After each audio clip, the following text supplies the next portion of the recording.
Hey guys, it's Drax, back with another test server update from the 19th of May, and this one offers some more combined arms changes. We have a change to the way shields work, more info on the implants, plus a couple new ones, and we have some map and alert changes to look at.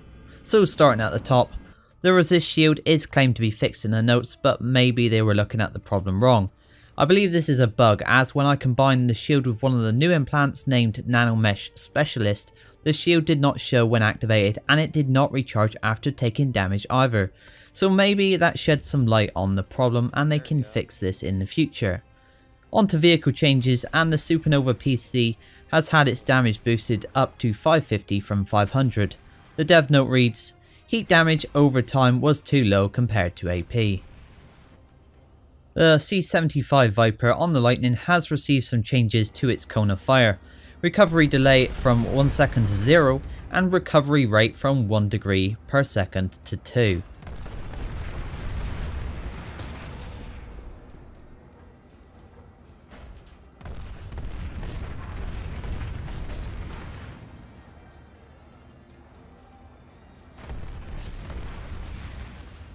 The Mjolnir's damage on both the Vanguard and the Harasser is going down from 85 to 80. The mag size is down from 48 to 40, the magazine certification line has been changed and the reload speed is faster by a second, and its reload speed certification has been changed to a 20% max reduction alongside the Vulcan and the Aphelion.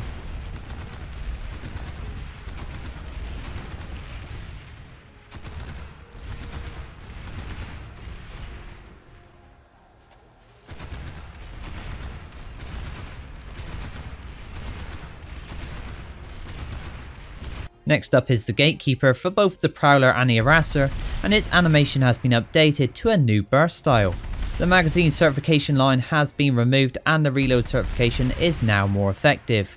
The Halberd is also receiving the reload certification change, meaning both will fire an extra half a second faster when you have certed into the max reload speed.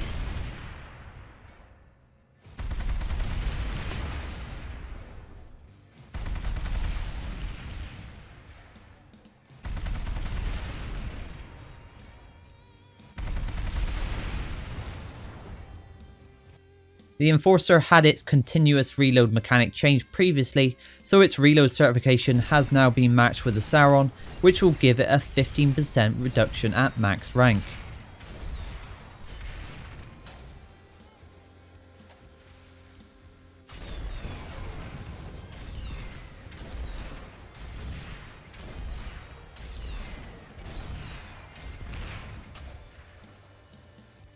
For the Canister, the Vanguard variant mag size has dropped by 2, but on both the Vanguard and the Harasser the damage has gone up to 85, while the fire rate is being dropped from 180 to 120.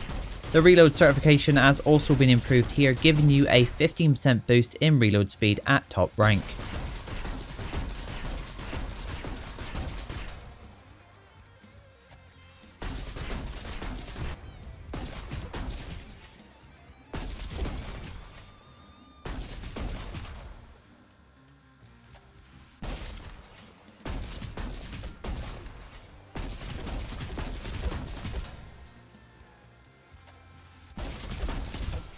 Next, the PPA's extended mag is going from 6 down to 4 at max rank, and alongside the Mordor it also is getting the reload certification buff with a half a second faster reload time at max rank.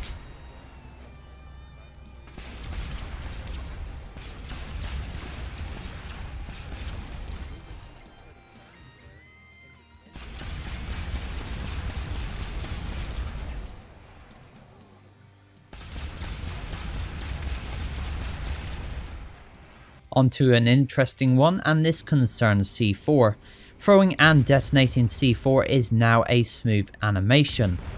This isn't the only change here however, as the inner blast radius is down from 2 to 1 meters, outer blast damage is up from 10 to 100, and a direct damage change that makes the C4 now do 50% damage to MBTs instead of 80, and 62% to Lightnings instead of 83. The MBT and Lightning's armor reinforced front, top, side has been refunded, and damage has been retuned so those sides of the tank already feel like the armor is applied. On top of that, in place of those armors, the new flanker armor has been added for the lightning and MBTs.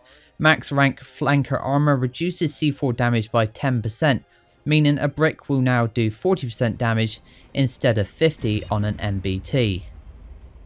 There has also been ammo capacity changes across several different vehicles and weapons. Next we are on to Infantry Changes, and the personal shield's delay before recharging is going from 10 to 6 seconds. The Engineer shield recharge delay is 2 seconds faster by default and has gone from 8 to 4 seconds. The regeneration rate however is slower, now taking 6 seconds instead of 4. These changes have been made to mitigate stagnant gameplay around choke points and increase survivability in open fights. So with the shield now taking slightly longer to regen, a good pairing might be with the advanced shield capacitor suit, which now increases the rate at which a shield regens instead of reducing the delay. The max rank halves the time for a shield to regen.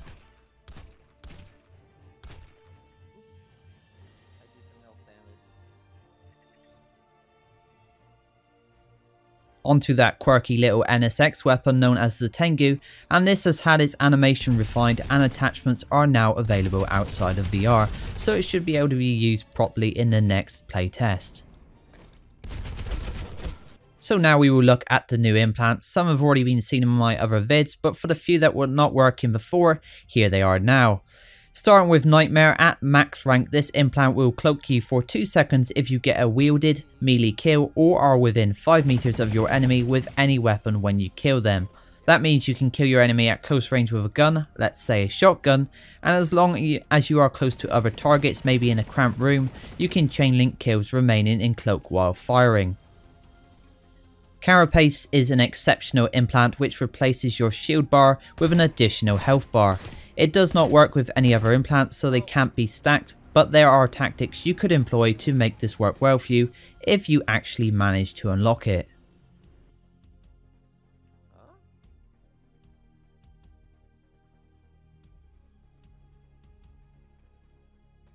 And Robotics Technician, which increases the armor of deployables you place as an engineer. At top rank, the deployable will also regen HP even when under fire. We tested the Spitfire turrets, and when being repaired at the same time, they can be quite a force.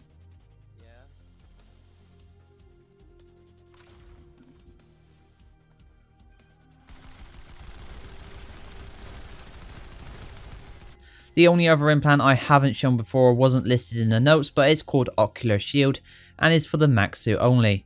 The description reads, reduces the duration in which concussion, flash and EMPs will affect you by 15%. It can't be tiered up currently, so I will bring you more info on that one in the future. Just a note to make here is that some of the new implants take 5000 ISO4 to get to the max tier instead of the usual 3675. Now we'll take a quick glance at the basic training directives, which have been changed to give better progression for new players, allowing easier completion. So now for the biggest changes, we have world design, and first we will take a look at Amrish as it was mentioned in the update notes. Most notably here, SNA subterranean nanite analysis has been removed, but there's also been a few new roads added across the map. But Amrish is not the only continent with changes, as Indar has received a few too. The terrain has been changed between Scarred Mesa Skydock and Regent Rock, which should make it easier and more enjoyable to fight between the two bases, and the rest of the map has also seen a few tweaks around or at certain bases to improve fights. I will note here that the hard spawn capture points that we looked at a while ago seem to have been removed. Hozin and Ezimir may also have received some changes, but I haven't seen any as of yet. Another maybe more exciting addition is that of these unusual prototype alerts, the objective of which is to destroy NS prototypes scattered around the map. I have searched around and these currently don't seem to be present, but I will look out for them in the future. There is talk on Reddit of some golden crates, so this might be what we will end up searching for. So there are the changes for this update, mostly balanced concerning the combined arms, but a few interesting ones like the continent terrain changes and new alerts. It's nice to bring you guys a video that looks to have a positive impact on the game.